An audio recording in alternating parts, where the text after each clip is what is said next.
Hey everyone, Nathan here, Absurd Being. So this is the 10th video in the series, and we're going to be looking today at the center and the event, two more of Derrida's ideas. And so that's kind of the division, the main division. The first half we'll look at the center, the second half the event, but we'll finish up with a short kind of a mini case study, if you like, looking at Levi-Strauss and one way that Derrida sees the event playing out. So we'll tackle that at the very end of the video. The first part today is the center. We'll start this section off with a quote, and we'll break that down.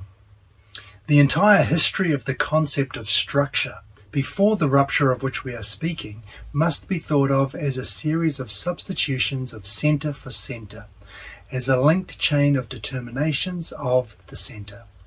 Successively and in a regulated fashion, the center receives different forms or names. The history of metaphysics, like the history of the West, is the history of these metaphors and metonymies.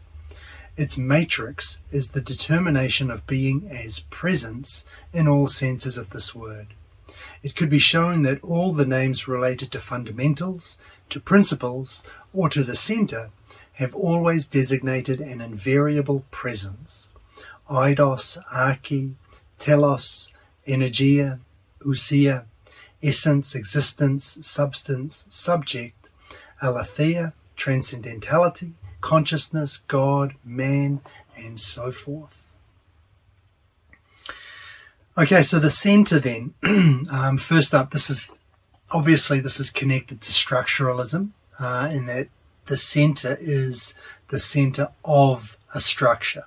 So it belongs to that structuralist way of thinking that Derrida, we've seen that Derrida has criticized so strongly early on in the series, in the first video actually.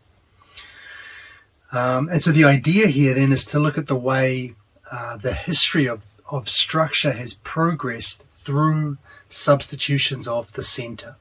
So the center is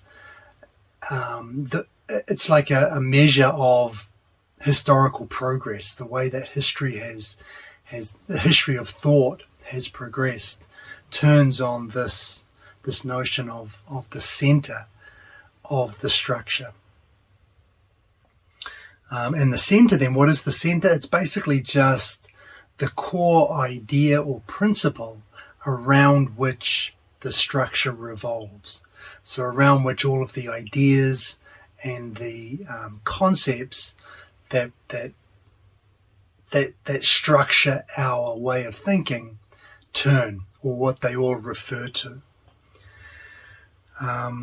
So the history of metaphysics, which is also the history of the West, can then be articulated through the different ideas that have occupied the centers of these structures that we have thought within, or that we think within. And despite the fact that the center changes, what links them all, what provides this matrix, as Derrida calls it, is the determination of being as presence. So the center then has always designated, he says, a presence of some kind. And that's obviously one of the things that Derrida is strongly opposed to, and what he counters with the notion of difference with an A. And some of the different examples he gives there, which I think are good examples of the center actually. Essence, existence, substance, God, man, consciousness, those kinds of things, they occupy that center, the central point of that structure, and that's what orients, that's what organizes all of the other terms, concepts, propositions that make up the structure. And obviously the point there, all of those terms designate presence. And just one final point he says there at the very beginning of that quote, the entire history of the concept of structure before the rupture of which we are speaking. And that rupture is the event. But before we can talk about the event itself, we need to flesh out this idea of the center. That's what I realized actually when I was planning this video. I originally just expected to talk about the event, but the center is so important here that we had to dedicate some time to explaining this as well.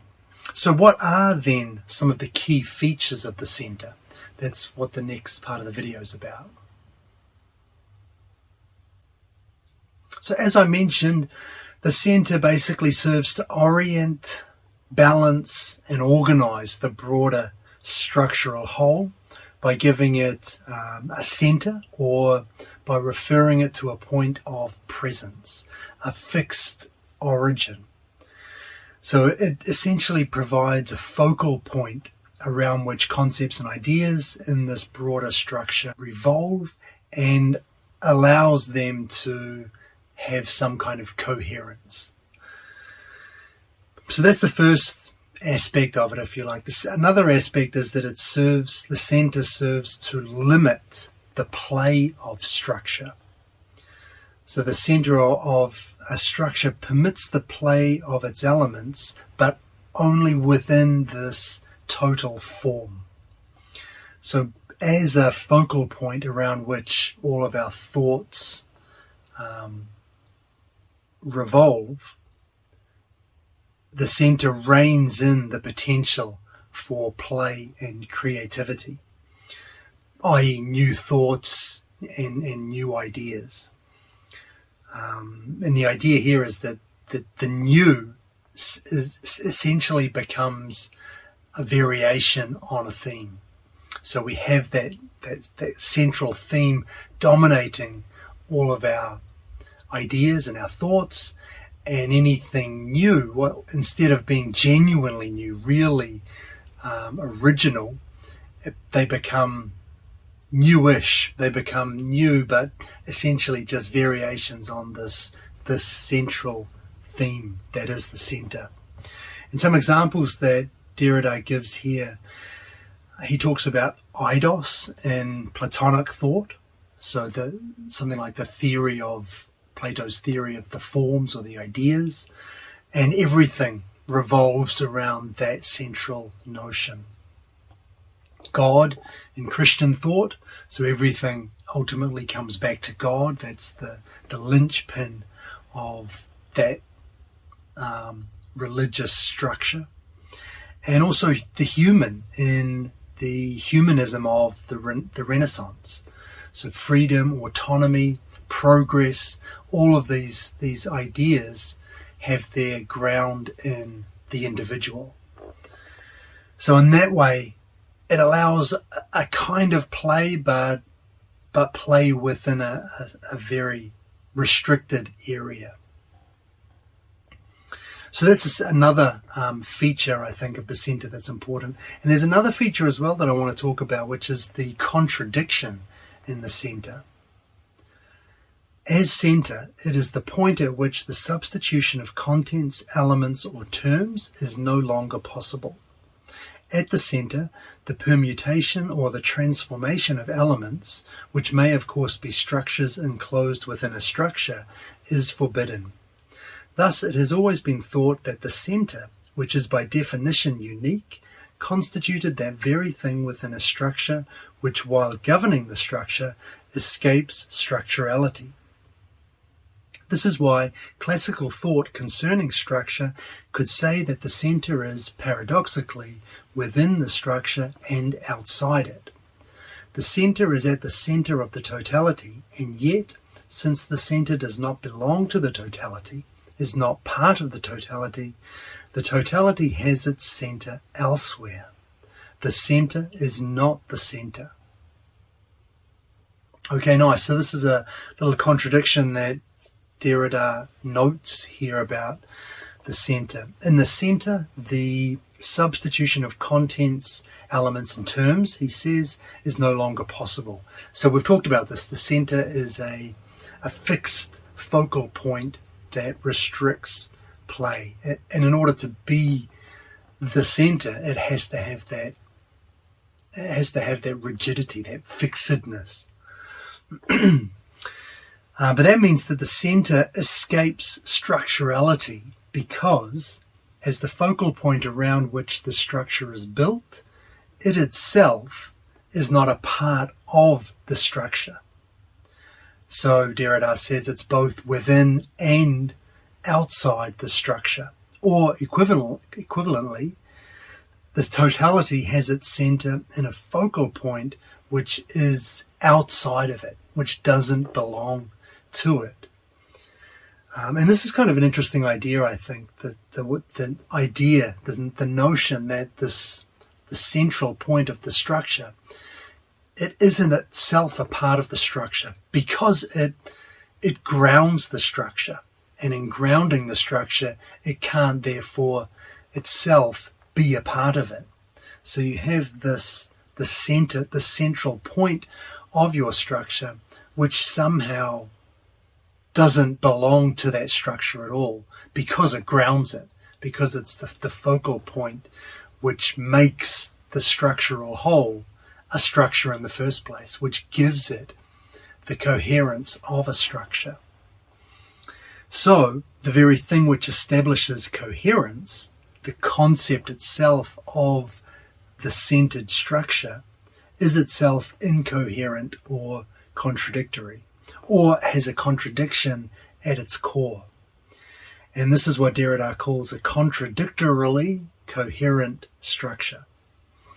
And where he goes with this is to the idea that any time you have coherence in contradiction, or you have coherence arising from a central contradiction, there is the force of desire behind it. So what's the desire behind this contradiction of the centered structure? The desire for certitude. The concept of centered structure is in fact the concept of a play based on a fundamental ground, a play constituted on the basis of a fundamental immobility and a reassuring certitude which itself is beyond the reach of play. And on the basis of this certitude, anxiety can be mastered, for anxiety is invariably the result of a certain mode of being implicated in the game, of being caught by the game, of being, as it were, at stake in the game from the outset. So the centered structure then is a fundamental ground, Derrida says, a fundamental immobility. Both of these ideas we've already looked at. But it's a play based on a fundamental ground and a play constituted on the basis of a fundamental immobility. So you've got this fundamental ground, this fixedness, but there is still a play based on it. There's still play entering this picture, and we can't eliminate the play because that just is what it is to be in the game of life in the first place. To exist as we do in the first place is to be in this game in this game in which we play, in which play is a dominant force. So we can't eliminate that play because that's what it is to be alive, to be human beings, but we can restrict it. So we can keep the play within a confined space. And that's what is happening here, Derrida says. How do we do that? By forcing the play to revolve around a center which is itself beyond the reach of play. So we erect a center which we designate as fixed, as something that can't be changed, can't be, is not subject to play. And then from that point, we allow ourselves some freedom.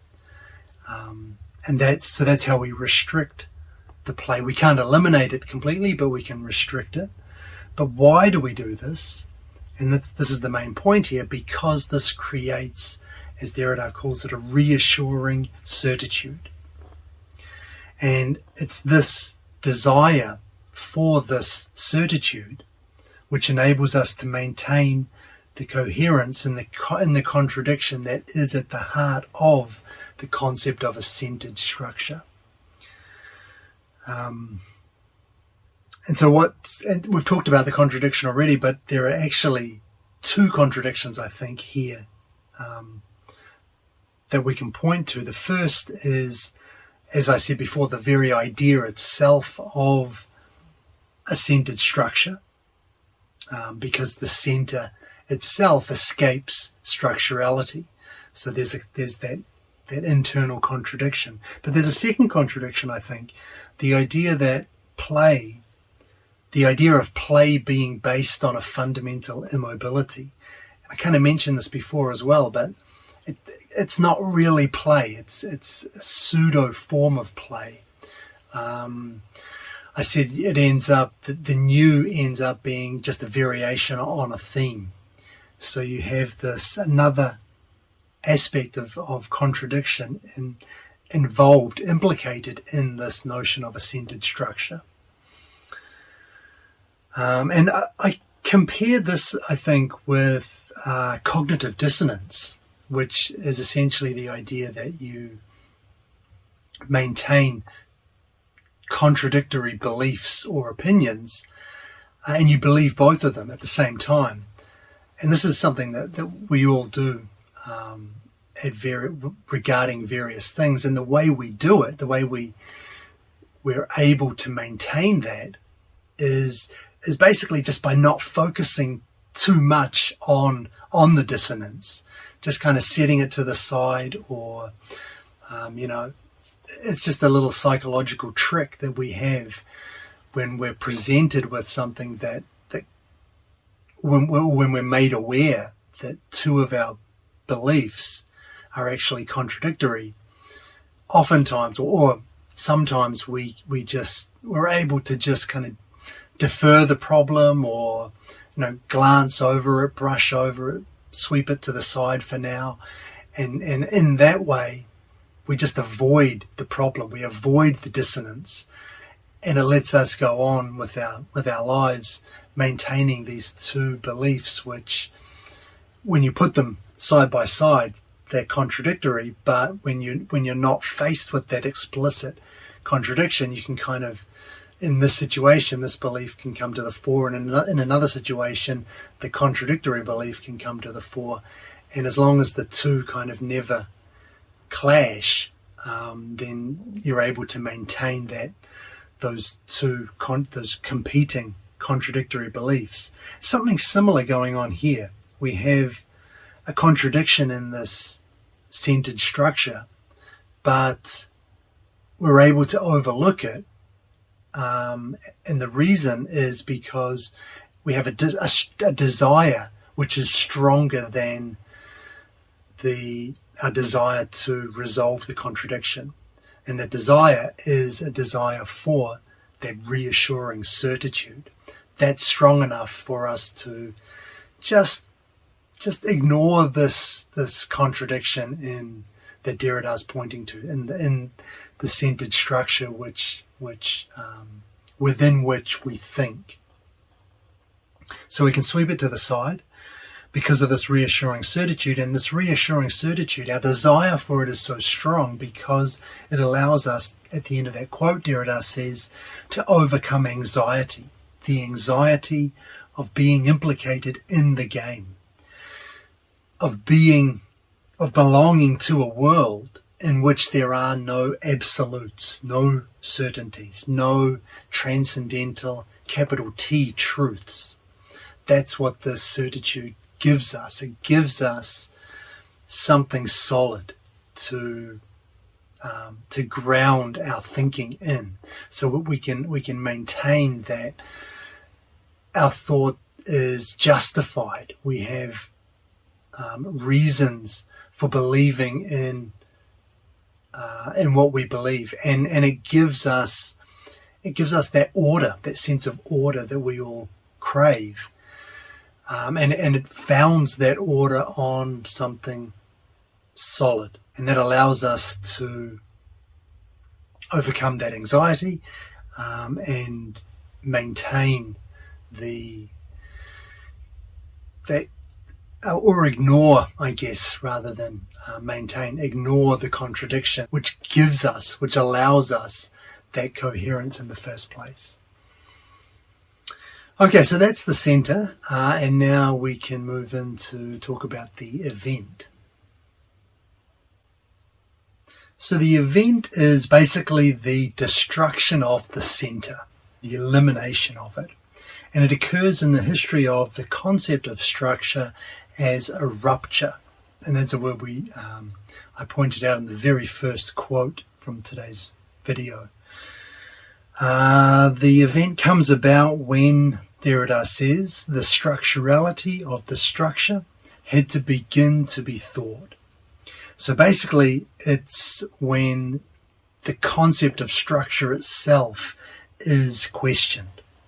When we question structure, that is the event that Derrida is talking about, because it leads to a recognition of what it is and the subsequent elimination of the center as a way of going beyond it. So the questioning of structure has three moments, or consequences, perhaps, is another way to put this. Derrida doesn't explicitly separate them as three moments, but it's just, I think, a natural way that this idea can be understood. So the first moment, Derrida says, henceforth it became necessary to think both the law which somehow governed the desire for a centre in the constitution of structure, and the process of signification which orders the displacements and substitutions for this law of central presence. So first up, then, we had to recognize what brought about the desire for a centered structure, and we've seen that this desire is the desire for a reassuring certitude. And then we had to recognize the process of signification which enabled the centered structure to function. And this is significant. This is what we've said about signs and the way that they work, and that's why the whole notion of signification is so important for Derrida, and why he wrote so much about it. And that is basically these two ideas, recognizing the desire that leads to the centered structure, and the signification which allows it to function. Those two ideas let us see the structure for what it is. They let us see what it is that we're actually doing. We bring, instead of thinking within the structure, we're now kind of stepping back a little bit so that we can actually see the structure, see how it is our thoughts are, or what it is within which our thoughts are being formed, within which we are thinking. So we get this kind of slightly removed perspective. But that's the first step, this recognition of the structure itself and understanding what it is and what it does. And this leads to the second moment.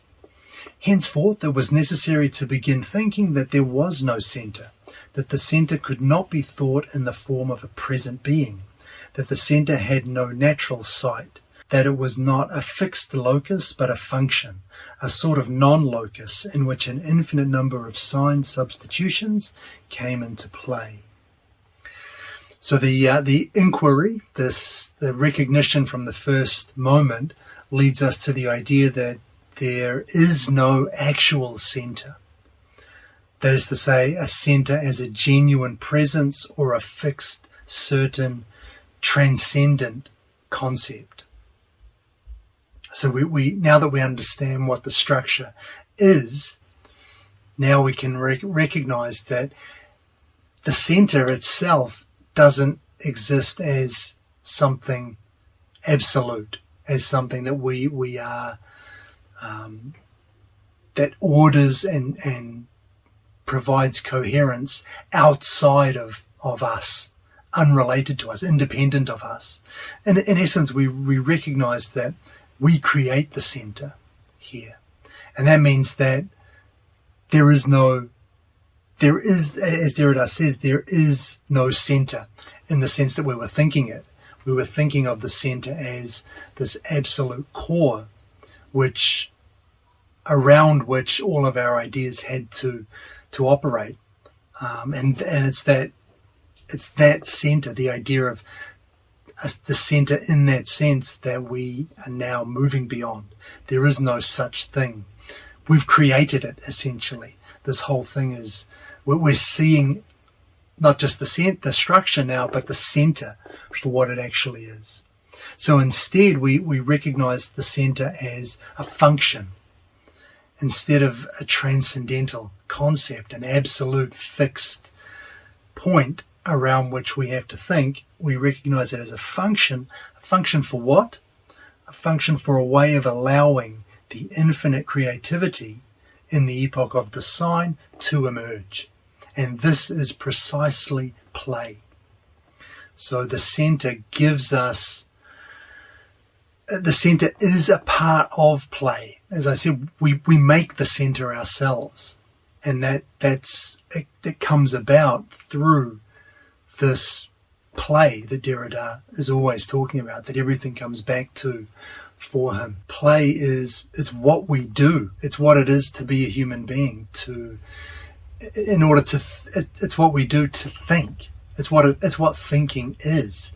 It is the bringing forth of ideas and concepts and principles which allow us to structure our lives and our societies and do the things that we do. And without it, it's impossible. But this is, we delude ourselves into thinking that we're not engaged in this act of play by creating something through play, ironically, but creating something which is immune to play, which we deem, which we make fixed. We make it not subject to play.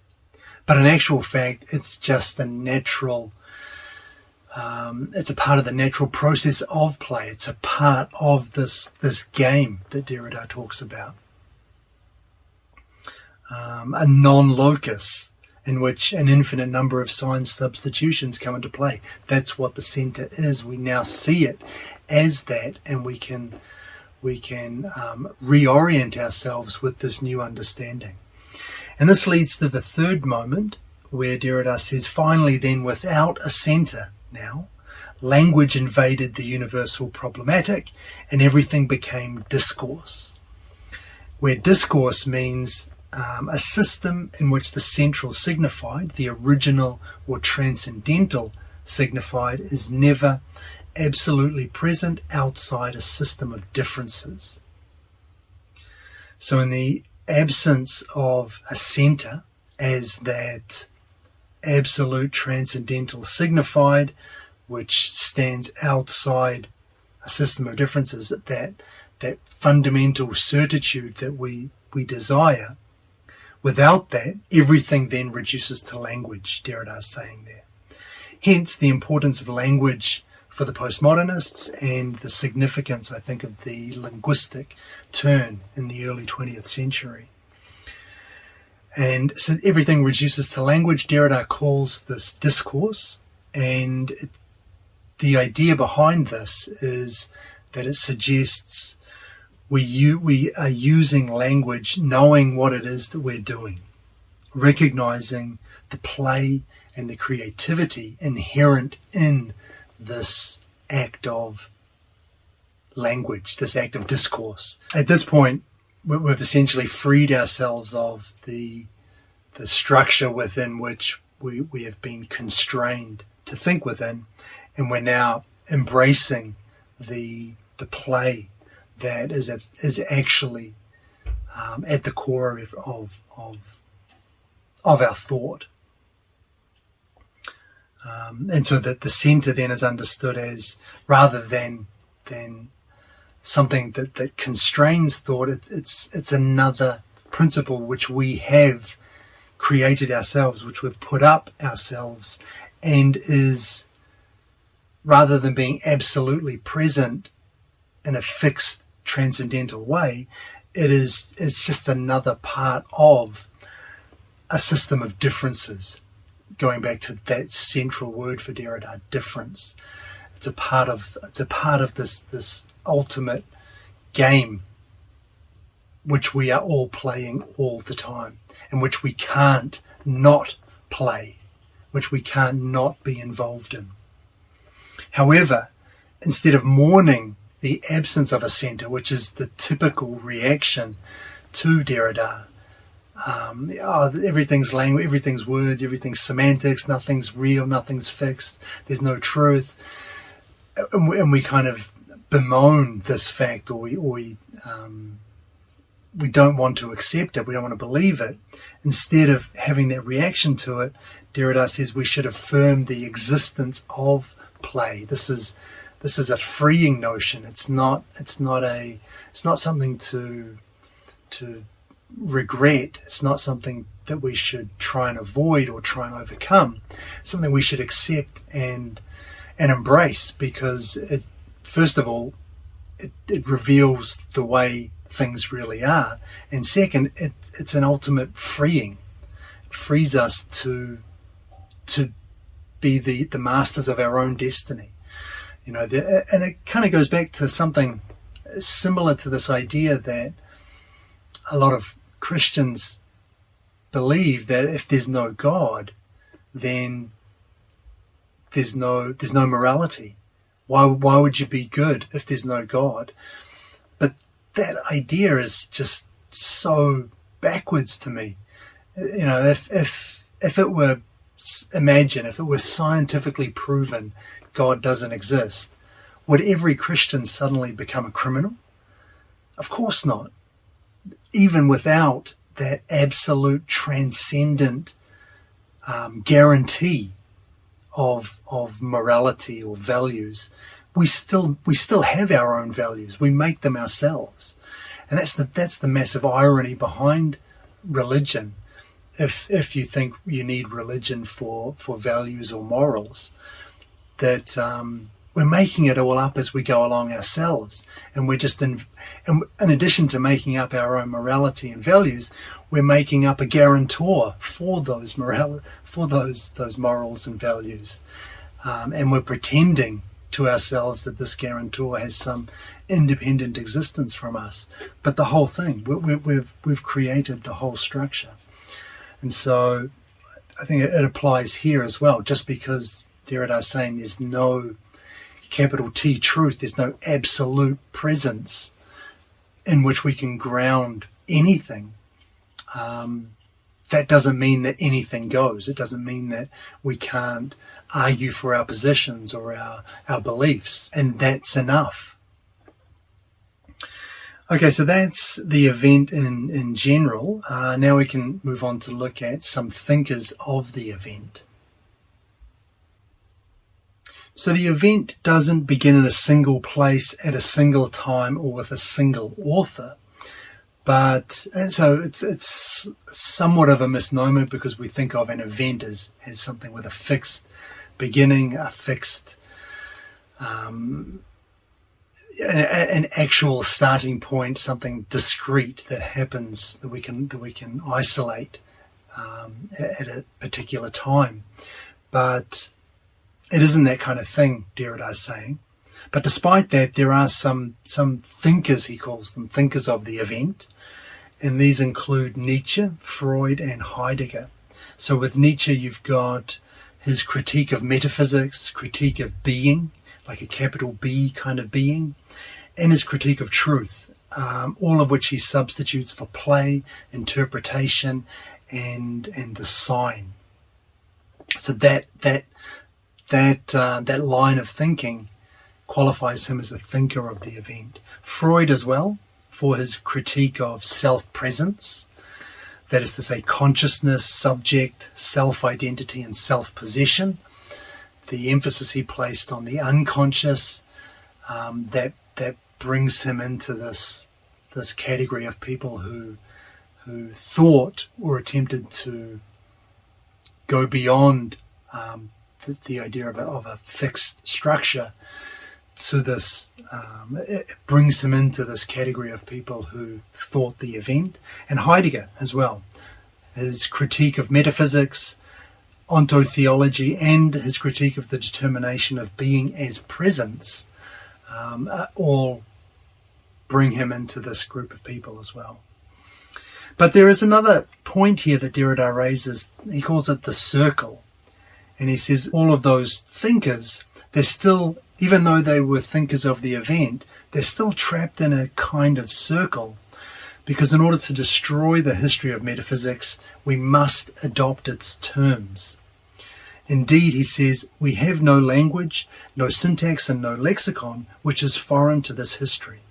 We can pronounce not a single destructive proposition which has not already had to slip into the form, the logic, and the implicit postulations of precisely what it seeks to contest. So these thinkers couldn't fully distance themselves from the history of metaphysics because the very words they had to use to do that were steeped in it. They resonated with so much with the history of metaphysics that they're trying to overcome, that there's no way that they could fully get beyond that history. The very language that they're using in order to attempt to do that keeps them bound to a certain degree within that structure, within that system. Essentially, we're always already in the circle, Derrida is saying. And I think that includes Derrida. It has to include Derrida. But perhaps the idea, I think, there is that there are degrees in how far one has managed to step outside this circle, to get outside the system and really attack it and see it for what it is and diagnose it properly. And we'll talk about a little bit later about this with the notion of critical rigor Derrida mentions. And Derrida also, just before we finish this section, he notes that there are several ways of being in the circle, and this explains the multiplicity of destructive discourses. So the different ways that different thinkers of the event have tackled the event, have tackled the system and the structure and trying to get around and beyond it, is possible because there are different ways of being within the circle, different things to focus on, different ideas to draw on, those kinds of things. So that's another aspect to be aware of. And finally, we're going to move on to look at the case study that I mentioned, ethnology and Levi-Strauss. So one of the main places where Derrida says the event appears most prominently is in ethnology. And ethnology is the study and comparison of different cultures. So this discipline, Derrida says, couldn't have been born at, or could only have been born at the moment of the decentering that is the event. It's only when European culture had been dislocated, driven from its locus, and forced to stop considering itself as the culture of reference. In other words, it had to break free from ethnocentrism. And this can only happen when it's able to move away from this the center, so that the center of the structure then, with an ethnocentric way of thinking, is the beliefs, the norms, the values, and so on that make up one's own culture. That's the central point. That's the center that we've been talking about. And in order to have a genuine ethnology, you need to eliminate that center. So the critique of ethnocentrism is the condition for ethnology. As long as you maintain your own culture as the referential point for all others, you can't fully appreciate those other cultures in their own right. So ethnology itself isn't even possible prior to this dislocation, Derrida calls it, this decentering of that is the event. And like any science, ethnology emerges within a discourse. So this is the problem: the ethnologist accepts into their discourse the premises of ethnocentrism at the very moment when they denounce them. And this is what we were talking about before, the impossibility of avoiding the ideas and the concepts that make up one's system of signification, what we called the circle earlier. However, this does not mean that all ways of giving into it, the system of signification, in this case one permeated with ethnocentrism, are of equal pertinence. The quality and fecundity of a discourse are perhaps measured by the critical rigour with which this relation to the history of metaphysics and to inherited concepts is thought.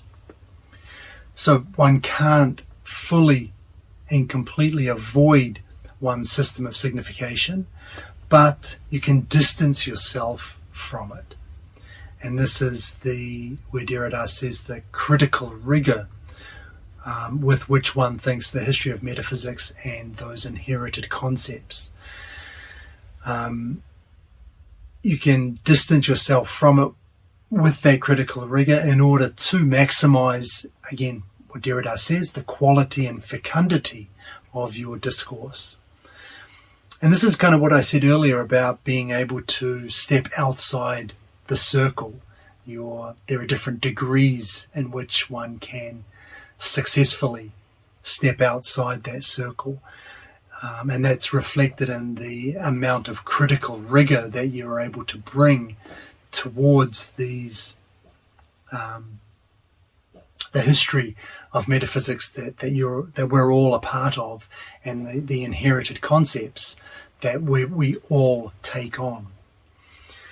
And his specific example here when it comes to ethnology is Levi-Strauss and the opposition of nature and culture, which constitutes the center of the structure within which he analyzed other cultures. So this center, this opposition of nature and culture, can be traced back at least as far as the sophists, Derrida says, and it comes to us through a chain which opposes nature to law, to education, to art, to techniques, to liberty, to the arbitrary, to history, to society, to mind, and so on and so forth. So this is giving us a clear example of the way we can track the history of metaphysics through the substitutions of the center, the changes that have taken place within the center of our structures, those structures within which we think. And so Levi-Strauss's definitions were for nature. He said nature is that which is universal and spontaneous and not dependent on any particular culture or any determinate norm. And for culture is that which depends upon a system of norms regulating society and therefore is capable of varying from one social structure to another. So those are our two definitions. And from that, within a structure based on that central premise, Levi-Strauss comes across the incest prohibition. And so within this system of concepts, the system of signification, which sees nature and culture as opposites, which is centered on that idea, the incest prohibition appears as a scandal because it's both natural, universal, and cultural, a prohibition based on norms. So it has both of those aspects, and it therefore represents, as Levi-Strauss called it, a scandal. But without the centered structure, which had this opposition between nature and culture at its center, there is no scandal.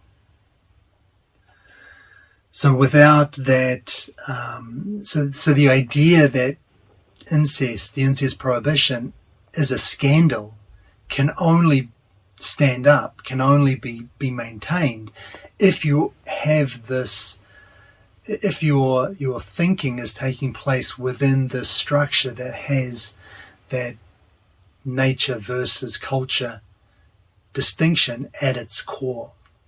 And that's Derrida's point, that structure, that centered structure, changes the way that we think. It changes the ideas that we're led to. It changes the final propositions and the conclusions that we draw about things. And this is his whole point. The conclusions that we draw, the things that we ultimately end up thinking, have their ground in this structure. And you change that structure, you change those conclusions and those propositions. And that structure, there's nothing fixed about it. There's nothing absolute or universal or transcendental about it. It's just, they're just like the categories that we bring and apply to the facts that we encounter in the world. So with this, getting back to Levi-Strauss, there is a decentering, which is the event, in the move away from ethnocentrism. But at the same time, Levi-Strauss accepts into his discourse the premises of ethnocentrism when he takes up that nature-culture opposition that has been a part of his culture and the system of signification, or the structure within which he is thinking, and which has been bequeathed to him through this history that we've traced, or Derrida claims can be traced back to the Sophists. And this is just one example of many, Derrida says, which shows that language bears within itself the necessity of its own critique. And that's an interesting little phrase. In other words, the language that we use contains the key to undermining the very claims we make through that language. Where, when I say undermining, I mean showing or demonstrating that these are not universal, eternal, capital T truths. So that the language that we use is the key to seeing through to the centered structure, the system of signification within which we are thinking, and within which all of our propositions and values and beliefs make sense and have their origin. Okay, so this might be a good place to hit a summary. So first up, we looked at the center, and this is the core principle or set of principles at the heart of a structure. So this means that the center is connected to structuralism, and some of the examples that Derrida gives us, things like essence, substance, God, man, consciousness, and so on and so forth. Some of the key features of the center are that it's a fixed focal point. So it's the origin for our ideas and the concepts that the whole structure will eventually produce, or the ideas and concepts that we will eventually think within the broader structure centered around that fixed focal point. Another feature is that the center limits play. So truth and meaning are influenced or shaped by this centered structure, in particular by the center, the principles or ideas that make up the heart of the structure.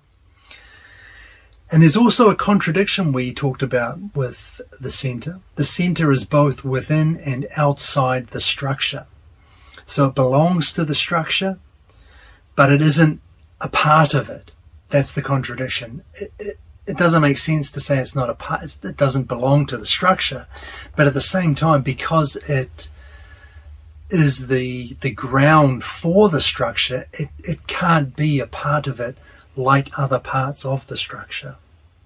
And another contradiction was that play was based on a fundamental immobility. So it's not real play.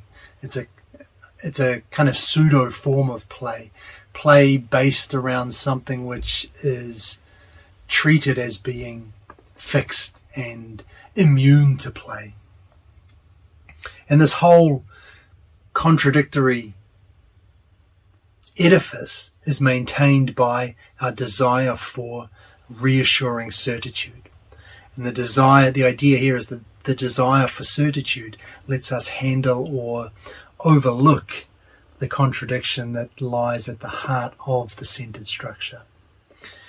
Then we looked at the event and saw that this is basically the destruction of the center.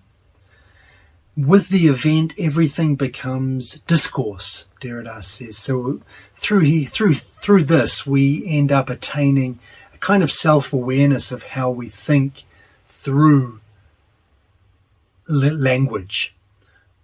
In other words, through a creative play based in difference. So our thought isn't aimed at eternal transcendental truths. It's all a part of this game that we're all playing and that we have to play, that we can't not play. It's just what it is to be a human being, a thinking, conscious being, is to be involved in this game, in this play. And this was connected as well with the linguistic turn and the importance of language for the postmodernists. Some thinkers of the event, Derrida pointed out Nietzsche, Freud and Heidegger, all of whom critiqued presence, being or metaphysics in some way. However, none of these thinkers fully escaped the circle, Derrida called it. So none of them fully got outside the history of the metaphysics that they were all criticizing. And this is just, to a certain extent, this is unavoidable. We're all always already in the circle, and we can never fully get out of it, but we can, through that idea of the critical rigor we bring to our understanding of thought and language, we can step outside, we can get outside that circle to varying degrees. And then finally we looked at the case study, ethnology, and we talked about the way that this is only possible, ethnology is only possible after a decentering, in which European culture no longer saw itself as the culture of reference. So this is the event, that recognition of the center for what it is, and the elimination, or at least partial elimination in this case, of that center. And then Derrida focused on Levi-Strauss and his maintaining of that opposition of nature and culture. So this was the center of the structure that Levi-Strauss brought with him when he was doing his ethnology. And a center on the grounds of which Levi-Strauss ended up concluding that the incest prohibition was a scandal because it was both natural and cultural. But this idea of the incest prohibition being a scandal only holds if one goes along with the centered structure in which nature and culture are opposites. And that is basically where we are today. So I'm going to finish up here. The next video we're going to look finally and deconstruction. We've kind of talked about it a lot already, somewhat indirectly. Next week we will turn our focus onto it directly. Okay, thanks for watching. As always, I hope this helped, and I will see you next time.